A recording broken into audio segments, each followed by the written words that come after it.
can just introduce Professor Mukund. He is well known, of course, to many of us. But for those who are not, I think let me just run through a brief introduction. It's a privilege to have you with us, sir. Professor Mukund is an educator. He's a researcher and entrepreneur. He's a professor of electrical engineering at Rochester Institute of Technology in New York. He's also a keen student of the Vedas and a teacher of the Vedic way of life. Professor Mukund started Tara Prakashana initially in the US and subsequently in India. This non-profit organization has saved thousands of Vedic manuscripts. It's a wonderful service. And these manuscripts were on the verge of disintegration, and he has been instrumental in conserving many of them. Some of them include the Sarvamura Grantha of Acharya Madhvacharya. So that's a valuable contribution, sir.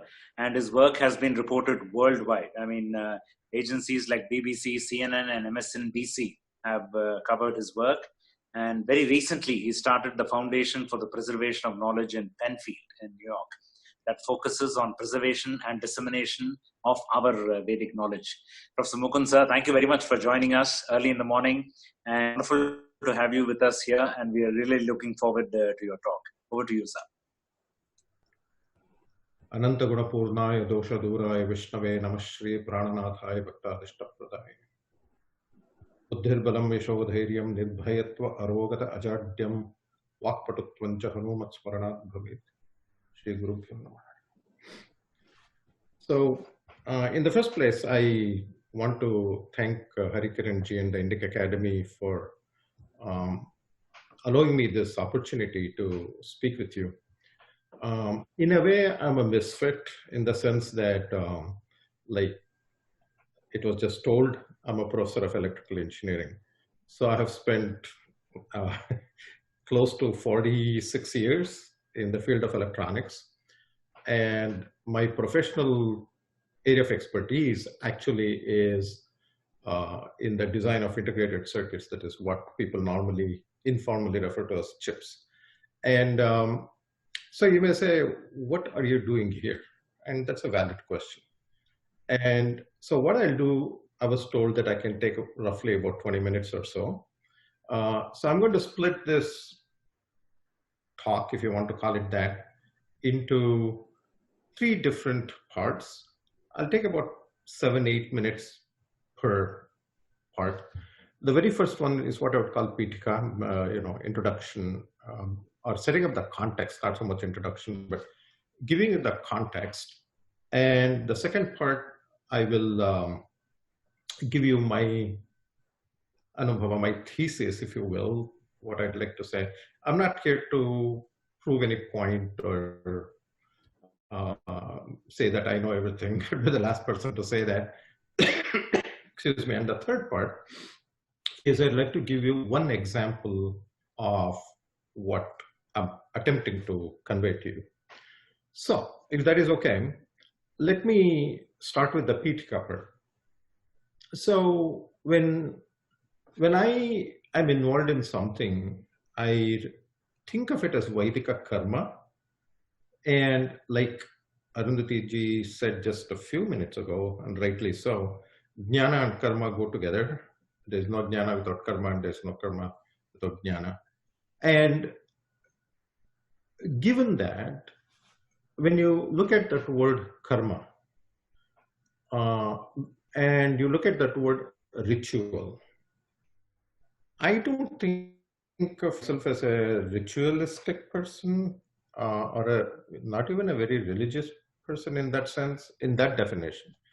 So if you look at the dictionary definition of a ritual, what is that? And so I did. I just looked it up last night for me. So they're talking about Vedic rituals. What is a ritual in English? And when I looked at that, it said, it is a set of religious or solemn actions performed according to a prescribed manner. That is what it said. Now, so is karma and ritual one and the same thing? I don't think so. I think that every language is an external manifestation of a culture, a way of thought, and a knowledge base. So is karma and ritual one and the same thing? And if you look at, some of the things like when we perform a puja or something, and this must be true all over India, I assume, I don't know. But, at the end, we do certain prashchitta, right? So we say things like kayena vacha manasendriyeva buddhyatmana vanasthate svabhavat karomi yat sakalam parasmai shriman narayana iti samarpayami. So in that, kaya, vacha, manasa, buddhi, atma, all of these things are brought together. So if it's just an action, if action is what we are talking about, yes, there is a prescribed manner and a correct manner in which to do these things. I'm no expert on Paurahitya at all. So I'd be the wrong person to even attempt to talk about that. Then the second thing is vacha, speech part, the mantra part, the ucharana, all these things to do it properly and so on. But my thought and focus always has been, coming from an engineering background, what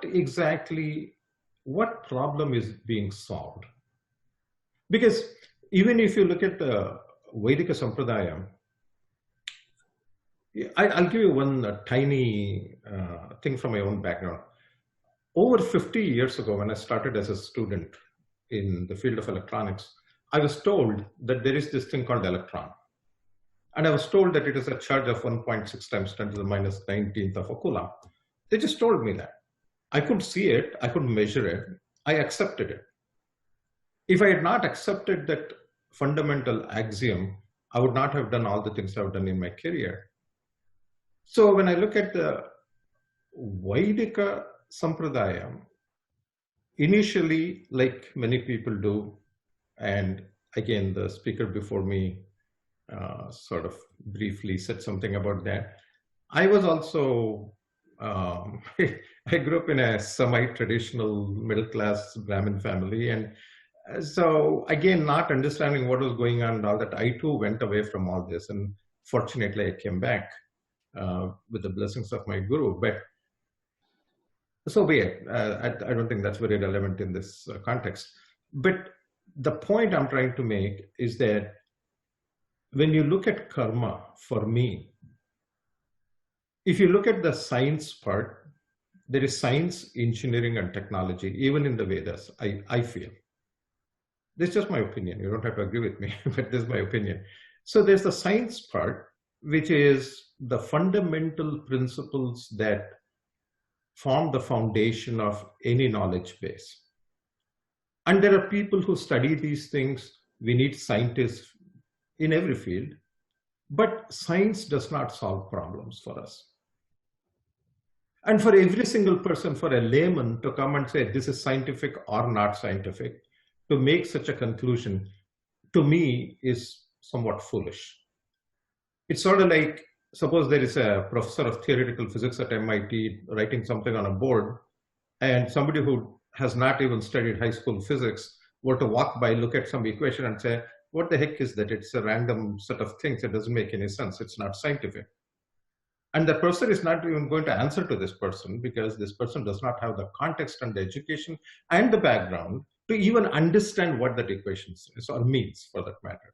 Because it is a symbol. It is symbolic of some knowledge base. I think in the Vedika Sampradaya also the same thing applies, in my opinion. So for every random person on the street to look at something and say, is this scientific? Prove it to me. Why is it scientific, not scientific? You know, a real jnani is not even going to respond to that. He won't even respond to that. He'll say, forget it. There's no point in even talking to you, right? So now the question is, that science that exists, what good is it?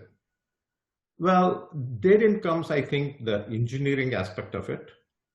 And I hope you don't mind my using such terminology. It's my background, so forgive me for that. But matter of fact, I started out in physics. I wanted to be an astrophysicist. That's what it didn't happen. Very quickly, I moved to engineering. But the science is fine, but science in itself does not solve problems. Engineering is the taking that science and coming up with real solutions to real problems. So that is my focus. I've always felt that my thing is that what problems is it solving for people? And then there's a third part, in my opinion, which is technology. The technologists, what they do is they take this and make it easily accessible in a usable form to people. Now, this is the Pitika part, the context, right? So let me come to my thesis statement, which is, I'm going to take 7-8 minutes to do that.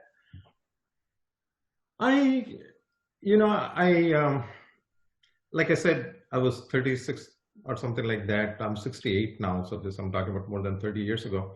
When I sort of came back on this track, and a personal incident led me to that, and I started questioning what is death because of something personal that happened. So that's what led me along this path and taken me very, very far. So when you start looking into something, over time, I realized that there are certain scientific, very scientific, in my opinion, things that have been discovered in our sampradaya, and it has even been translated to usable products, which well, I shouldn't say you and I, because you guys are probably experts and I'm not in this field. So even people like me can take it, use it, and solve a real problem in my own personal life. Live a productive life, do as much as I can for society and so on. That requires a certain amount of faith in the first place. Like I said, I had to accept, after all these years, I've written so many papers, I've chaired international conferences, I've done supervised PhD dissertations and all that in electronics. But the funny thing is that to this day, I've never seen a single electron, right? So similarly here in this field also, I'm not foolish enough to say, I want to see something, because that seeing part, whether you mean physically seeing or even manasika, even mentally seeing something, I'm not foolish enough to think that I have the bandwidth to see everything in the universe. But I have to take certain axioms for granted and then move on from there. So when you do that, in Vaidika karma, my main question to myself was, what is the important part? Because I realized that, in our sampradaya, over thousands of years, don't tell me they're all foolish people, for thousands and thousands of years, people did agnikarya. So people used to do madhyana, in the middle of the day, they would do agnikarya. People did homa, havana, yajna even in collective fashion and so on. So surely, my thing was, surely that cannot be stupid or something that doesn't make sense. So I started looking into that, and I was speaking with my guru, and I said, what good is it if I'm born as, well, I'm not talking about jati, but varna, by nature, not by birth, but by nature. If I'm a scholar, if I live the life of a brahmana, or so I claim, what good is it if I never even looked at, didn't even look at this one very fundamental karma in Vedika Sampradaya, which is homa? So I started studying that. I started studying, there are three aspects to this karma, I felt. One is kaya, vacha, manasa. So there's action, speech, and what goes on in my mind, with what knowledge base should I do this? And for what? Why? Why should I do it? How should I do it? And what should I do? And I realized that, like I was introduced, I live in Rochester, New York. And it's not like I can go around the corner to a grocery store and buy Samit and Darba and all these things. So there are certain limitations. But given those constraints and limitations, what should I focus on? And for this karma to give that karma phala, what is the important thing? Or just because I cannot follow all the so-called quote unquote ritualistic part, should I not do it? Is there any negative impact on me if there are certain things missing or not? And I don't know the answer to that. So I went to my guru and I asked him, I said, sir, I feel like I would like to learn something about performing the homa. And his first question was, why? And I said, just for Loka Kalyana. I don't want anything. I'm fine. It's not that I want something, but I just want to create good energy in society. And I'd like to do something. So he said, okay, that's a good intention. Go ahead and do it. So when I looked at that part, I asked him, I said, there is the action part, or some people may call it the ritualistic part. I don't know. I personally don't use that specific word, but whatever. There is the action part. Then there is the mantra.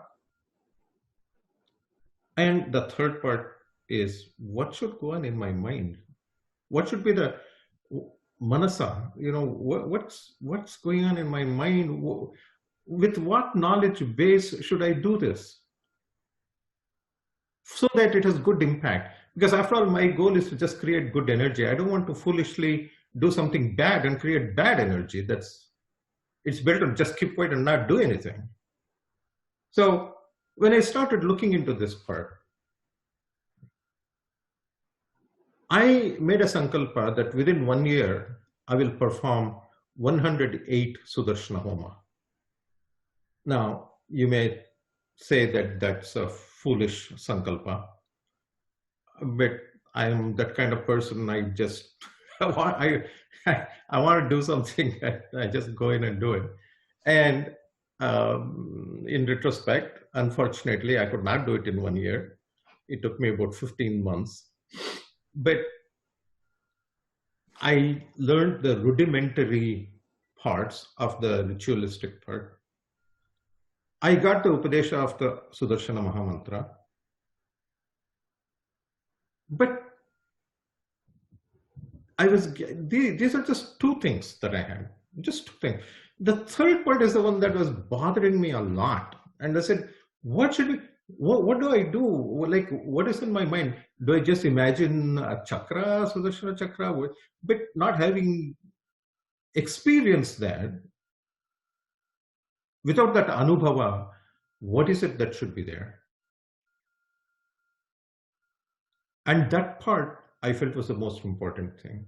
I'm happy to tell you that not only finished the 108, and the 108th one, I did it in Bangalore with some friends and relatives, and my guru was also there actually. So at that time I asked him, I said, sir, I with your blessings, I was able to do this 108. I feel so good when I do this. I feel just awesome. And people around me feel good, my family, my wife, my children, my grandchildren, everybody feels good, my shishyas, everybody feels good. So can you please give me permission to continue to do this as and when I can? He said, sure, go ahead, no problem. And my new sankalpa is to 1008 in this Janma. Now, whether it will happen or not, I have no idea. Just yesterday, I did the 270th one. So I have a long, long way to go. But anyway, so let me come to the third part about this specific thing. So, you know how much money I spend. I'll tell you some of the things I cannot do because of my constraints. In one of the very important part in performing a Sudarshana Homa is the mandala. And I do 2 or 3 per week, and I just don't have the bandwidth time-wise and so many other ways to actually create the mandala. So that is a omission, if you want to call it that. But I compensate for that some other way. Let me not go into that. But the thing is that when that Agni, I don't mean a fire, Agni Devata is invoked with all the Dig Devatas and so on, with Durga Matas in the corner. and I invoke Sudarshana in that Agni, through that Agni. And to that Yajnapati, I make an offering. The question is, what do I want? And what am I offering? What exactly am I offering? On the outside, I'm offering ghee. But that ghee, every time I say swaha and then I offer some ghee, manasika, in my mind, what am I offering? Just chanting that Sudarshana Mahamantra, just chanting that Mahamantra, even with the Upadesha, and offering that ghee outside. Is that good enough? Like, what is the phala from that? And I'm sure there is some phala. I'm sure. But can I enhance that by also doing an offering inside me, not just outside me? So the last part, now that was my thesis statement. Now the example part. So this is what I do.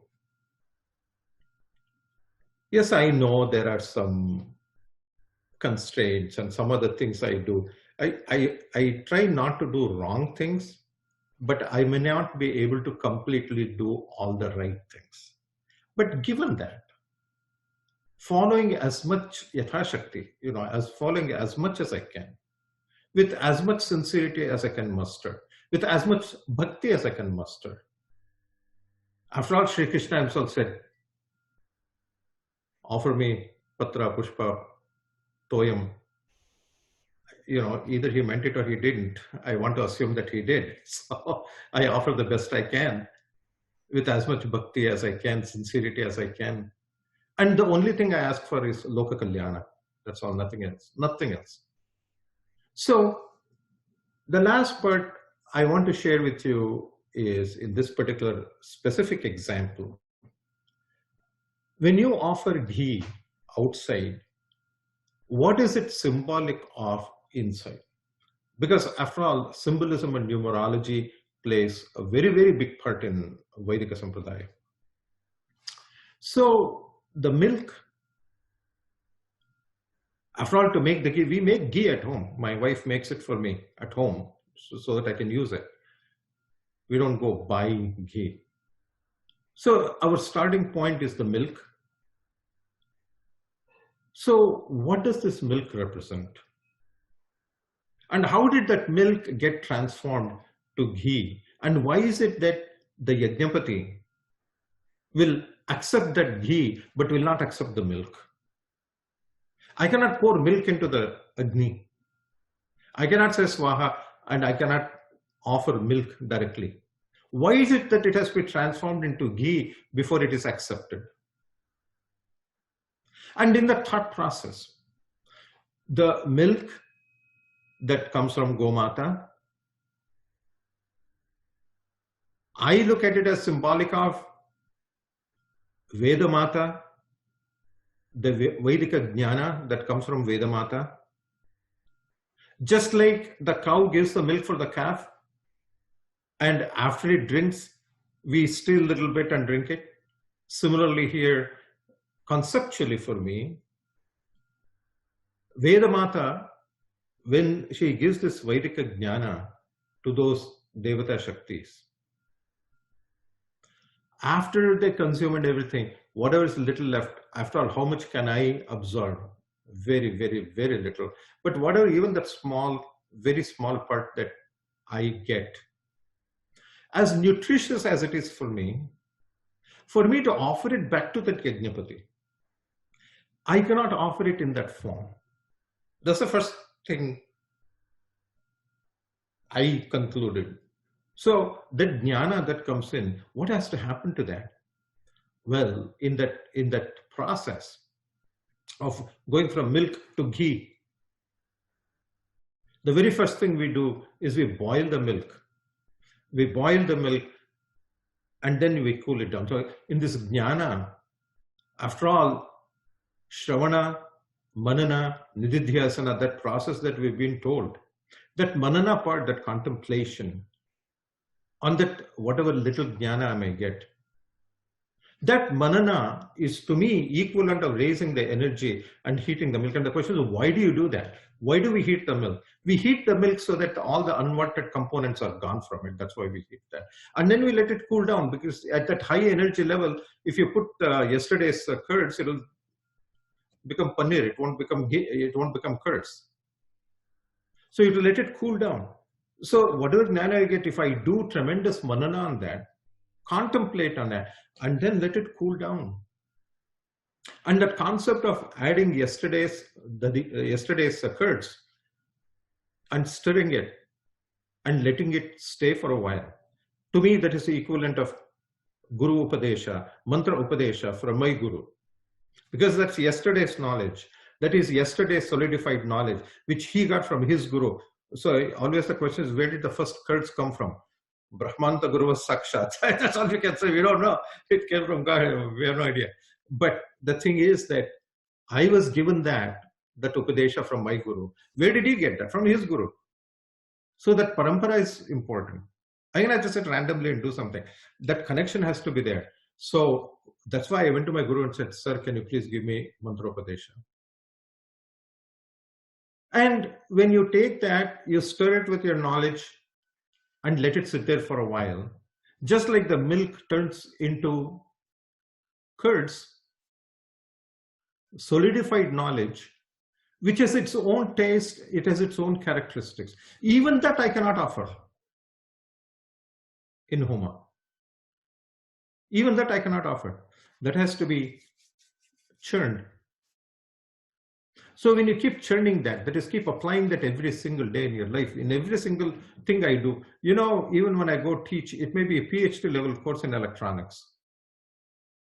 Whatever I teach, whatever research I do, every single thing I do, I say prayer and say, you know, I don't know anything, please you sit inside me and to my Guru Parampara and say, please you speak the truth through me.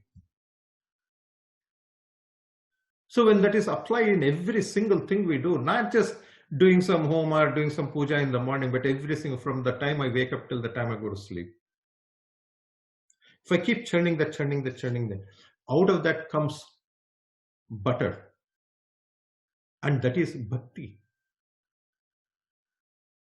But even that bhakti, even that butter I cannot offer because it won't be accepted. Why? Why is butter not accepted? Well, because that also has some water, it also has some sedimentation. Sedimentation being tamasika amsha and the water being the rajasika amsha. So I need to heat that too to separate out the sattvika amsha from the rajasika amsha from the tamasika amsha. That's what the heating of the butter does. And then when you filter that, the sedimentation is removed, the tamasic part is removed, and the rajasic component, the water part, evaporates. And what is left is that ghee. And that is the only thing I can offer in this homa.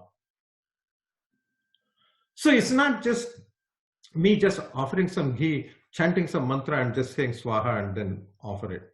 But do I do that every single thing I do in my life? Whether it is preserving some manuscript or whatever I do, it doesn't matter. Is it a seva? Is it an offering? Is every single thing, is it an offering? Or do I have this arrogance to say that I am doing something? This is what I found, is that when you do that, amazing things happen. Amazing things happen. In the first place, I'm just a very ordinary person from Bangalore. Nothing special about me. But I never thought the day would come. I never really thought the day would come when I'd be talking to learned people like you about a topic like this. I never ever imagined that. Amazing things happen. Like I said, just yesterday, I finished the 270th one with all of your good wishes. And after all, I'm doing it for Loka Kalyana, that's it. Hopefully, I'll be able to do the 1008th one someday. Maybe. If not, so be it. That's good too. That's fine. Whatever he wants is fine. If it happens, good. If it doesn't happen, that's also good. So I'm going to end this with one simple, humble suggestion to you for you to just consider. That's all. Just consider. You don't have to agree with me. I'm not standing on a pedestal and saying I'm an expert. I'm telling you something. Far from it. It's just a humble suggestion to all the people who claim to follow the Vedic Sampradaya, which is that even if you are limited in some parts, in the action part, in the what you may call the ritual part, that's okay. That's okay. We want to be as good and as perfect as possible. Learn that thing from people who know, and do as much as you can. To I go to India and I go to I'm a Kannadiga from Bangalore, what we call Grandhagandi. I don't know the translation in English. Stores that sell. So I go there. I buy the Summit. I buy the Derby. I buy everything that I can, bring it here, and do the best I can. But like I said, I'm sure there are certain omissions. I know that.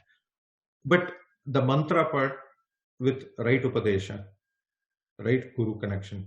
I always tell my own shishyas that you can go to a store and buy a beautiful tap, nalli, and put it in the wall in your house.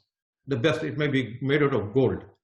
You turn it, no water will come unless there's a connection to the water tank in the back. So even a cheap plastic thing will give you water if it's connected to the water tank. Even a golden one will not give you any water if it's not connected to the water tank. So that Guru Parampara is very important for us. Very, very important for us. And with the right connection, with the right attitude, when we perform these so-called rituals, I found that it has tremendous benefit, not just for the one who is performing, not even just to my family, but to society at large. So my suggestion is, along with the rituals, let us also focus on the symbolism of what the ritual is.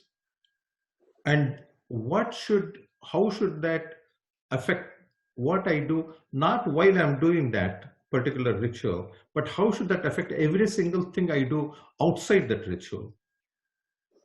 Because if it doesn't, what good is it? Like if it doesn't affect how I deal with the universe, if it doesn't affect how I do research in electronics, or if it doesn't affect whatever dharmakarya we try to do, what's the point? And those things will happen when what happens outside not only complements, supplements, but is in resonance with what is happening inside. So the karma, I feel, those three components have to be in resonance. They have to resonate. The thought, speech, and action. That is my very, very humble suggestion to this learned audience. And that's all I have to say. Thank you very much. Thank you so much. Today, here, at least in the US, today is Ekadashi. And we do Upavasa. And Upavasa is not fasting, but I don't know what happened. I didn't say that. So Upavasa, Upa, that is at a high level, Vasa, that is existing at a higher level spiritually. I hope that all of us do Upavasa, not just on Ekadashi, but every single day. And I try my best to convey this to the younger generation, to my own shishyas. They have found tremendous interest. And one thing I have to tell you, give me just 10 seconds, if you don't mind, please. Just one thing I want to tell you is that in my own university, when I'm a professor of engineering, in 2003, I believe it was, we have an interfaith chapel. And in the interfaith chapel, there were, the Christians, the Muslims, the Buddhists, they all had their own people, but the so-called Hindus had nobody. So I started going there voluntarily,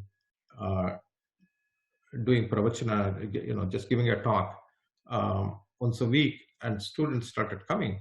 And these were the new generation of young people, mostly engineering graduate students, who would come from India for PhD and masters and so on.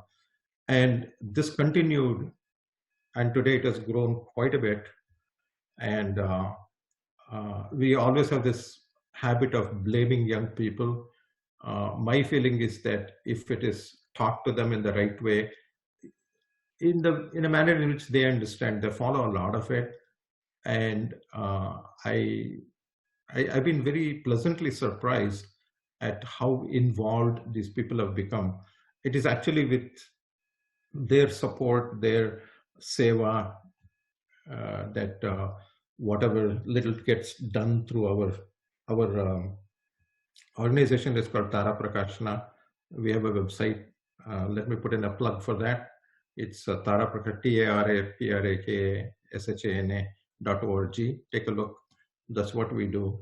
And Harikaran ji and the rest of the people in Indic Academy, thank you so much for giving me this opportunity. I'm very humbled and honored. Thank you.